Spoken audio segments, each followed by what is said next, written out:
We need to address the current inefficiencies in our Winmart store location network. While we've seen good performance from some of our stores, others are underperforming, which is dragging down overall profitability. I'm concerned that our current locations aren't optimized for customer access or market demand. We need to evaluate why certain stores aren't meeting expectations and figure out how to improve or possibly relocate them. What's your assessment of the situation? The primary issue is that some of our stores were placed in locations where the customer base either hasn't developed as expected or has shifted over time. For instance, we have stores in areas that were originally seen as high growth, but the actual population growth and economic activity in those areas have been slower than anticipated. Additionally, some stores are located too close to each other, leading to cannibalization rather than capturing new market share. We need to conduct a thorough review of our current locations to identify which ones should be consolidated, relocated, or potentially closed. That aligns with what I've been seeing. It's critical that we match our store locations with areas that have the right customer demographics and purchasing power. We need to analyze foot traffic, sales data, and local competition to determine the true potential of each location. In areas where the market hasn't grown as expected, should we consider investing in local marketing to boost awareness? Or do you think resources would be better spent on relocating those stores to more promising areas? Investing in local marketing could help in some cases, particularly where there's potential that hasn't been fully tapped. However, for stores in areas where the economic outlook is stagnant, relocation might be the better long-term solution. We should focus on reallocating resources to areas with higher growth potential. For example, expanding in suburban regions where we're seeing population growth, or near major transportation hubs where there's consistent foot traffic. Additionally, we should reassess our criteria for selecting new locations to ensure we're not repeating the same mistakes. Reevaluating our site selection criteria is essential. We need to be more strategic, perhaps using more advanced data analytics to predict which areas will see growth and which won't. I also think we should look at our store formats. Some of our larger stores in underperforming areas are costly to maintain and may not be necessary. Maybe we could explore smaller, more flexible store formats in these regions. What's your opinion on adjusting the store formats as part of our improvement plan?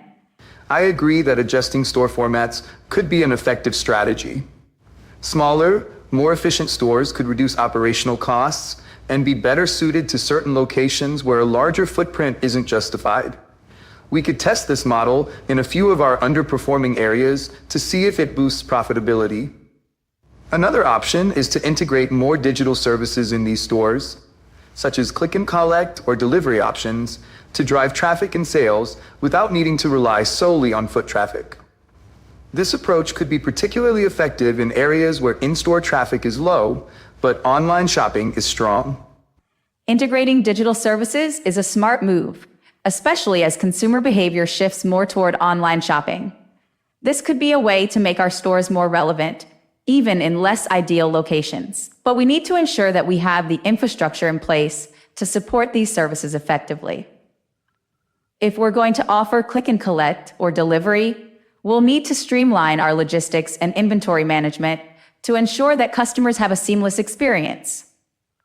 Are our current systems capable of handling an increase in these kinds of orders, or would we need to invest in upgrades? Our current systems can handle an increase, but not at the scale we might need if we fully implement these services across the network. We'd likely need to invest in both technology upgrades and staff training to ensure everything runs smoothly. This could include improving our inventory management system to better track stock levels in real time and enhancing our logistics capabilities to meet delivery expectations.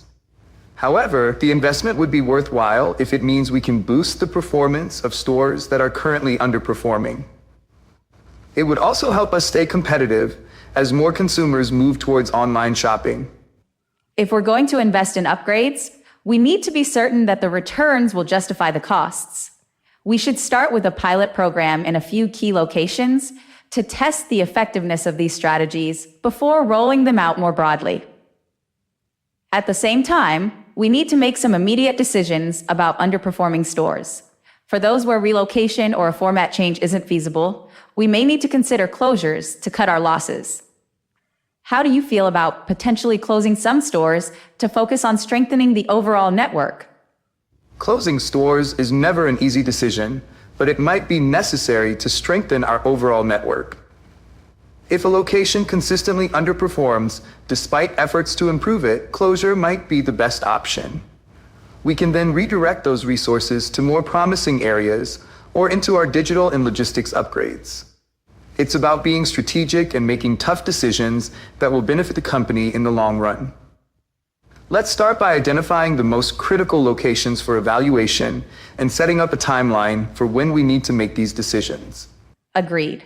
Let's move forward with a comprehensive evaluation of our locations, and in parallel, develop a plan for the pilot program to test new formats and digital services. This way, we can make informed decisions about where to invest, where to relocate, and where to cut our losses. I'm confident that with the right strategies, we can turn these challenges into opportunities and strengthen our position in the market.